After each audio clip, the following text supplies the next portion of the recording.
Longwood students expressed security concerns after a recent break-in to Fraser dorm rooms. After outcry from students due to the reinstatement of Jason Pimentel, we spoke with Title IX coordinator Jen Fraley. We take a look at the events of National Eating Disorder Awareness. For the first time in 150 years, the Farmville community relives the Civil War. We take a look at the passing of a controversial law in Indiana. This is Central Virginia News. As campus shootings continue to make national headlines, Longwood University's own gun policy becomes a topic of discussion. Guns, a Second Amendment freedom, and a major national concern over the last decade. We're getting a running start in the campaign against bullying here at Longwood University, where the participants in the 6 in Stones 5K Marathon have raised $105 so far. Ashley Romero with the story. Thanks, Jordan. I'm outside Fraser Residence Hall, where a string of thefts took place between Friday, February 20th, and Sunday, February 22nd. It's 2 blocks and 2. Troy Austin, Longwood University's Director of Athletics, reinstated junior Jason Pimentel after a 3-month and 25-game suspension due to being convicted of sexual battery earlier this month.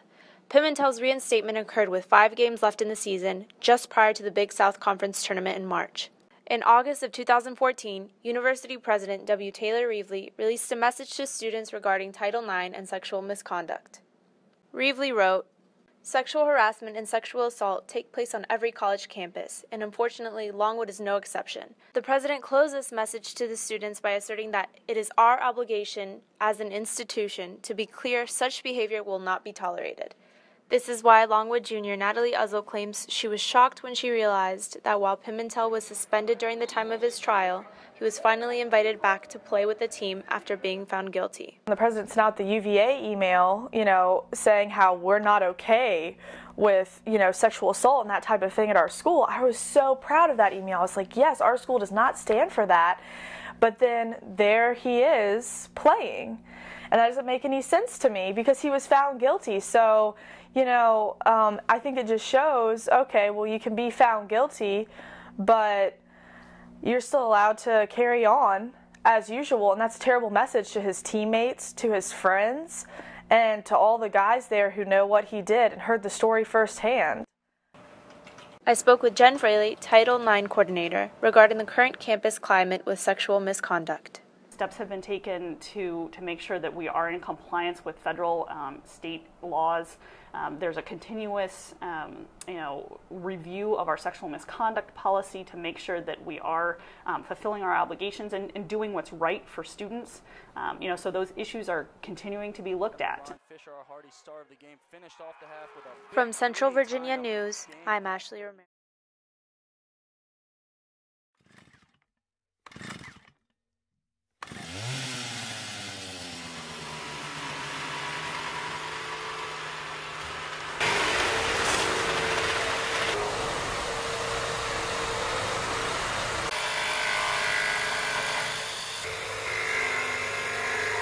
Once we did decide on the overall idea and theme of the play and what it was going to look like, then I began drafting it and actually putting things to paper for the various carpenters and engineers to build for the set.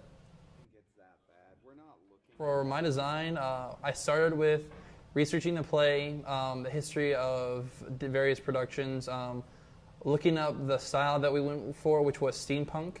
And from there, I started to sketch out and develop base ideas and drawings for what the set would look like and what the world would look like. You're probably not going to be able to get any video of the show because copyright laws. But there's a moment where Sweeney raises his razor like this and goes, "Now, my friend, to your purpose." And he's lit from one side by red, which gives him that kind of menacing glow. But he's also lit from the other side by pink. And then as he's about to go slit the throat, the pink slowly turns to red and it gets far more menacing. Being able to sculpt the way the body looks in light and then to create a mood really is probably my favorite part of lighting in general.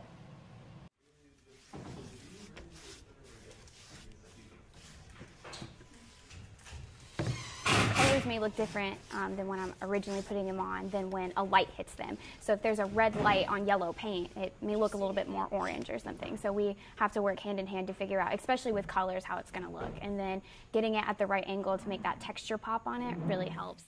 Steampunk is really industrial.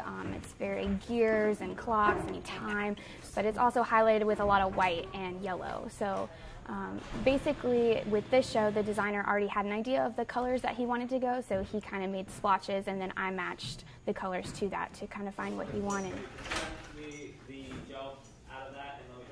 Have an open mind and kind of let yourself be immersed in the world and really take in the style of steampunk, and I think we have a great product. What's going on? Longwood University is eager to come to an agreement with the town of Farmville over long-time negotiations concerning student parking on town property. This negotiation has been going on for over a year. So I mean, we think it's time. Any time would be great to have this thing done. Longwood wants to control all the streets within the confines of the campus. That's an issue. We own the streets, and we're trying to work out arrangement with them where we can get some of the revenues from the parking. Pay to stripe the lots. We pay to paint the surfaces on the streets and the curbings. We pay for our signs. And a lot of times we're the ones who actually clear the snow, though Mr. Spates seems to think that they do. Anytime that work needs to be done on the streets, we have to do it, like pavement that has to be replaced, snow removal. So all those are things that we have to do. Yeah, we've pretty much taken care of those streets for the most part. We plow them. We treat them when they're needing treatment for the weather. Sometime down the road, the streets could be blocked off in the campus. Oh, we would own them and close them. From Longwood University, I'm Ashley Romero. Virginia News, I'm Ashley Romero. From Central Virginia News, I'm Ashley Romero. From Longwood University, I'm Ashley Romero.